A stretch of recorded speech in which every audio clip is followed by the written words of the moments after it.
Assalamualaikum warahmatullahi wabarakatuh. Perkenalkan, nama saya Muhammad Rizky, NIM 192310131.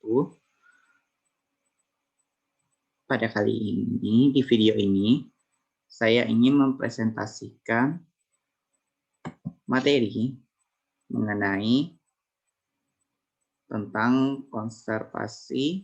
laporan observasi yang dengan materi konservasi sumber daya alam yang dengan dosen pembimbingnya Ibu Dr. Skunda Lydia Rosta, MPD. Oke, kali ini saya akan melakukan menyampaikan laporan, tapi sebelum itu kita bahas dulu apa itu konservasi biologis. Konservasi biologi merupakan studi yang mempelajari tentang konservasi alam dan bumi dengan tujuan untuk menjaga spesies, habitat, dan ekosistem agar terhindar dari kepunahan akibat erosi biologis. Maksudnya di sini, konservasi biologis ini ada ilmu yang mempelajari juga tentang bagaimana cara kita sebagai sesama makhluk hidup menjaga kelestarian alam. Karena kita sebagai manusia itu tidak lepas dari namanya ketergantungan juga terhadap makhluk hidup lainnya. Selain itu, ada juga kaitannya konservasi biologis ini dengan alam, kemudian social science, dan juga sumber daya alam. Pada kunjungan kali ini, saya ingin berkunjung kepada UPT Konservasi Penyu Kota Pariaman yang beralamat di Jalan Syekh Abdul Arif, Desa Atpar, Kecamatan Pariaman Utara, yang sebelumnya saya bacakan dulu. UPT Konservasi Penyu ini berdiri pada tahun 2009 dengan tujuan untuk tempat penangkaran penyu yang telah menghasilkan lebih dari 30.000 lebih ekor tukik yang pada masanya itu sudah siap dilepaskan sebagian. Untuk lokasinya seperti dilihat di gambar itu ada luas gitu. Untuk luasnya seperti di gambar, dan lokasi untuk tempat-tempat yang untuk fasilitas yang ada di sini diantaranya yaitu ada ruang inkubasi yang digunakan untuk telur-telur tukik yang untuk ditetaskan, kemudian harteri, kemudian ada ruang karantina untuk para penyu, kemudian ada ruang informasi yang digunakan untuk mengetahui lebih lanjut atau lebih yang ingin tahu terkait dengan bagaimana konservasi penyu ini bisa tetap ada gitu. Pada kunjungan ini kami juga melakukan observasi, ada beberapa jenis penyu yang kami temukan, diantaranya ada penyu lekang dengan nama latinnya Lepidoseli olivacea, kemudian ada penyu hijau dengan nama latinnya Selonia midas. Kemudian ada juga penyu sisik dengan nama latinnya Echemosiceli imbricata.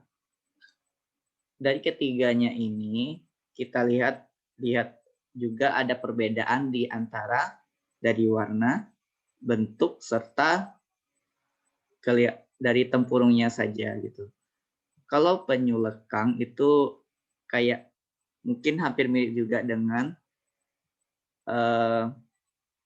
penyu hijau, namun penyu lekang ini kita lihat di sini bentuk dari struktur dari tempurungnya ini agak berbeda gitu. Sehingga agak kemiripan ada juga di sini dengan penyu hijau. Sementara penyu sisik dilihat dari bentuk tempurungnya ini itu agak ada motif ada sisik-sisik putih gitu, ada motif-motif kuning-kuning gitu seperti sisik, sehingga agak berbeda juga dengan lekang dengan hijau. Selain itu, kami juga ada melakukan juga observasi juga pada suatu tempat gitu, yaitu tempat penetasan inkubasi telur dari penyu ini yang kami temukan di sini masih belum ada yang menetas gitu. Kemudian ada juga tempat di mana anak-anak tuki ini yang sudah siap dilepaskan gitu. Kami juga melakukan wawancara terkait dengan saya juga melakukan wawancara dengan seorang petugas yang saya tanyakan mengenai terkait konservasi dari penyu ini, yang dimana kata petugas ini mengatakan bahwa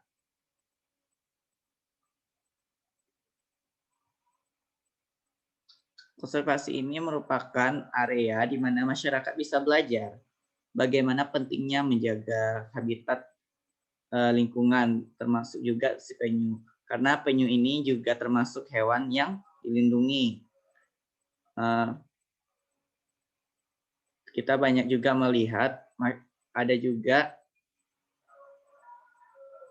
di berita juga banyak juga penyu-penyu ini yang spesiesnya ini udah hampir punah dan bahkan tinggal hanya beberapa ekor saja. Dari pemerintah juga ikut serta juga dalam kelestarian lingkungan dan juga dengan adanya melakukan pelepasan tukik ke sekitar pantai-pantai Pariaman, agar nantinya tukik-tukik ini akan menjadi besar dan kembali juga menetas ke pantai Pariaman. Selain itu, juga ada pihak-pihak para pemudi di sekitar pantai yang juga ikut serta juga dalam pelestarian penyu ini. Seperti ada juga organisasi cinta alam dan lainnya, itu juga ikut serta juga. Namun sangat juga disayangkan juga ada juga masyarakat yang masih kurang peduli dengan kelestarian penyu ini, dikarenakan banyaknya biaya yang dikeluarkan untuk memelihara ini, jadi masyarakat agak enggan gitu. Kemudian ada juga masyarakat yang rela menjual telur penyu ini dari hasil pencariannya di malam hari gitu.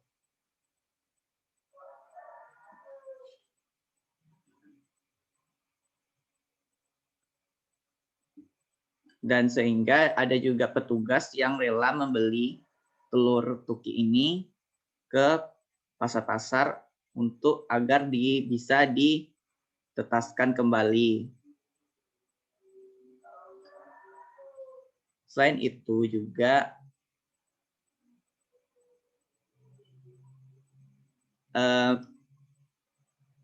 masyarakat juga bisa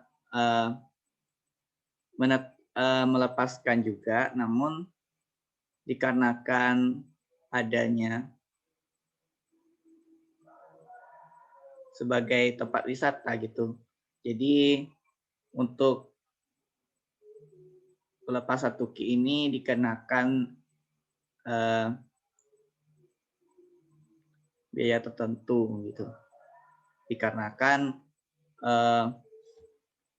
faktor dari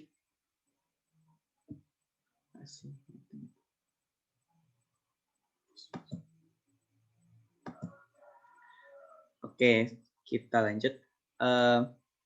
Selain itu, masyarakat juga bisa dapat melepaskan anak tuki ke habitatnya dengan dibayarkan ada tarifnya juga. Satu tuki itu dihargai dengan 4-5 ribu rupiah. Dan untuk masa pandemi ini juga dibayarkan juga, ada juga biaya tarif untuk masuk dari wisata itu biayanya sekitar 3.000 rupiah gitu. Dan terkait juga dengan konservasi ini, banyak juga masyarakat dan juga pemerintah juga yang turut serta juga dalam kelestarian ini, di mana ada beberapa tokoh-tokoh masyarakat yang juga ikut serta untuk melepaskan tidak hanya di Pariaman saja, namun ada juga yang rela pergi ke pulau untuk juga melepaskan ke habitat masyarakat, habitat untuk dilepaskan kembali juga ke alam gitu untuk penyunya ini. Tidak hanya saja predatornya manusia, cuman ada juga predator yang lainnya seperti hewan-hewan seperti camar, burung elang, dan lain-lainnya yang juga memangsa si tuki ini. Jadi perlu diperhatikan juga bahwasannya tuki ini atau telur-telur ini haruslah perlu dilakukan penanganan lebih baik agar kelestarian dan penyu ini tetap terjaga sampai nantinya gitu.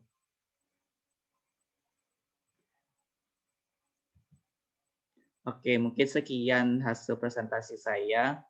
Mohon maaf atas segala kekurangan. Saya akhiri. Assalamualaikum warahmatullahi wabarakatuh.